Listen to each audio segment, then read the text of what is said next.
Hello बच्चों, मैं दीपक कुमार शर्मा स्वागत करता हूं आपका और हमारे यूट्यूब चैनल साइंस कनेक्शन में।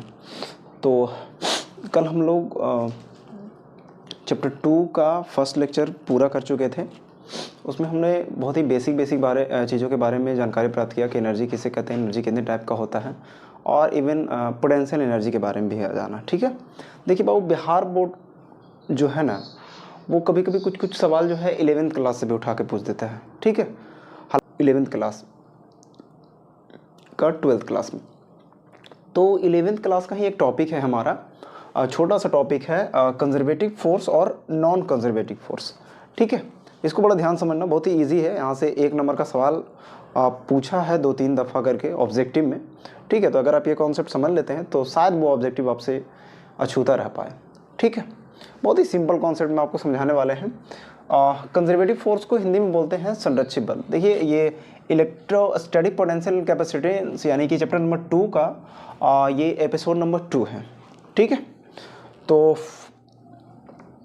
संरक्षित बल किसे कहते हैं? तो the force whose work done और work done again it's remain conserved. जैसे कि हम कल बातचीत किए थे पोटेंशियल एनर्जी के बारे में, तो यहाँ पे जो वर्क डन हम लोग करेंगे, जो भी वर्क डन हम लोग करेंगे, तो वो कंजर्व रहेगा, संरक्षित रहेगा, बर्बाद नहीं होगा।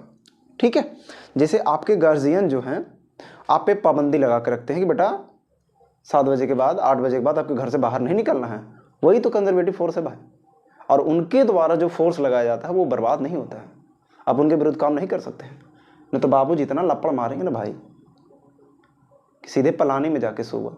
ठीक, तो जैसे हम बताए थे कि उसके द्वारा किया गया कार्य, कंजर्वेटिव फोर्स के द्वारा किया गया कार्य जो है बर्बाद नहीं होता है, कांस्टेंट रहता है, बचा हुआ रहता है, और ये पाथ इंडिपेंडेंट होता है, पाथ पर डिपेंड नहीं करता है। 11th क्लास में ऐसा कॉन्सेप्ट पढ़े थे हम लोग। तो कौन कौन से ऐसे फोर्स हैं जो जिसमें जो वर्क डन है वो कंजर्व रहता है, बचा हुआ रहता है, बर्बाद नहीं होता है? तो जैसे मेरे भाई हम बताए थे कि जैसे ये नोटबुक है, तो इसको मैंने उठा के ऊपर लेके गया, मैंने काम किया, तो काम किया भैया, तो इसमें एनर्जी जमा हुआ ना। अब ये क्या करेगा, इसमें जो भी अपना फोर्स जमा होगा, अपना एनर्जी जमा होगा, उसके विरुद्ध वो जमा हो जाएगा। ये नहीं कि बर्बाद हो जाएगा। जैसे हम यहाँ से यहाँ ले गए तो बर्बाद थोड़ी ना हो गया, इसमें जमा हो गया ना मेरे द्वारा किया गया कार्य। ठीक है, उसी तरह से इलेक्ट्रोस्टैटिक फोर्स भी है, उसी तरह से मैग्नेटिक फोर्स है, स्प्रिंग फोर्स है। स्प्रिंग को खींच के आप छोड़ देंगे तो एक तरह से उसमें जो हम कार्य किए हैं वो तो संरक्षित रह गया, जमा रह गया, बर्बाद तो नहीं हुआ ना। तो जब बर्बाद नहीं हुआ तो वैसे बल को हम लोग बोलते हैं कंजर्वेटिव फोर्स, संरक्षित बल। वैसा बल जिसके द्वारा या जिसके विरुद्ध किया गया कार्य हमेशा संरक्षित होता है। मैंने यहाँ पे ग्रेविटेशनल फोर्स के अगेंस्ट काम किया, तो यहाँ पे ये जो फोर्स था यहाँ पे कंजर्वेटिव रह गया, बचा हुआ रह गया, बर्बाद थोड़ी ना हुआ। उसी तरह से इलेक्ट्रोस्टैटिक फोर्स में तो पूछता है कि electrostatic force is a conservative और नॉन कंजर्वेटिव।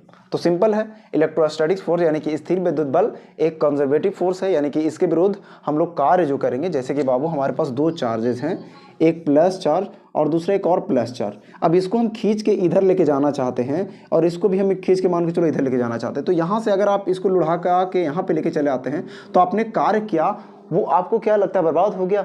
नहीं सर, बचा हुआ है। समझे? तो ऐसे फोर्सेस को हम लोग बोलते हैं कंजर्वेटिव फोर्स। अब ये क्या करेगा, जैसे ही आप इसको छोड़ेंगे ये फटाक से इधर भागेगा, प्लस प्लस विकर्षण, बोल गया क्या? तो gravitational force, electrostatic force, magnetic force और स्प्रिंग फोर्स, ये सभी फोर्सेस जो हैं कंजर्वेटिव फोर्स के एग्जांपल्स हैं।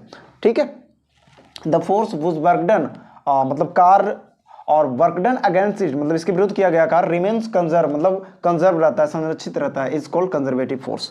ठीक है, दूसरा है नॉन कंजर्वेटिव फोर्स, जस्ट इसके उल्टा। जैसे फ्रिक्शन फोर्स का एग्जांपल ले लीजिए। जैसे मान के चलिए बाबू, इस कॉपी को दिखाई देगा या ना देगा, अगर इस कॉपी को हम टेबल पर रख के यहाँ से ऐसे खींचे, ठीक है, तो क्या यहाँ पे जो फोर्स या जो हम वर्क डन किए हैं ये संरक्षित रहा? ये तो बर्बाद हो गया। समझ में आ रहा? यहाँ पे बर्बाद हो गया।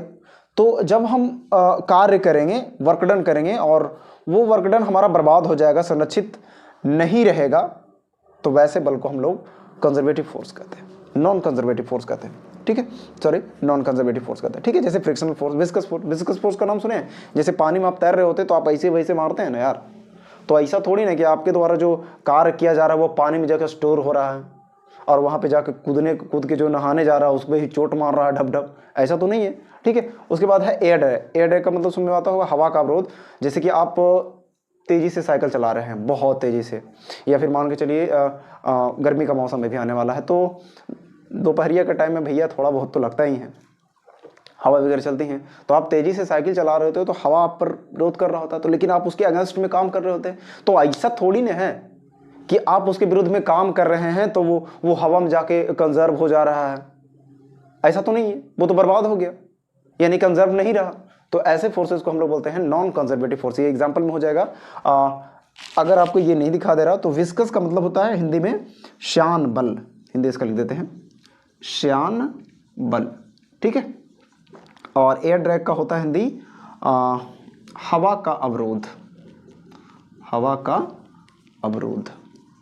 ठीक है, चलो तो ये बात आप समझ में। हाँ, और ये जो होता है पाथ डिपेंडेंट होता है, मतलब ये पाथ पर डिपेंड करता है। हम लोग 11वीं क्लास में ऐसा कुछ कॉन्सेप्ट पढ़े थे। ठीक है, तो बस यहाँ से 1 नंबर का आप ख्याल रखिएगा कि electrostatics force is a conservative force. ठीक है, ऑप्शन रहता है कंजर्वेटिव, नॉन कंजर्वेटिव, बोथ, और एक रहेगा नॉन ऑफ दिस। तो आप कहेंगे कंजर्वेटिव फोर्स यानी कि संरक्षित बल होता है। ठीक है, तो आज का लेक्चर यहीं तक, फिर मिलते हैं हम आपसे अगले एपिसोड में। बंद कर विनोद।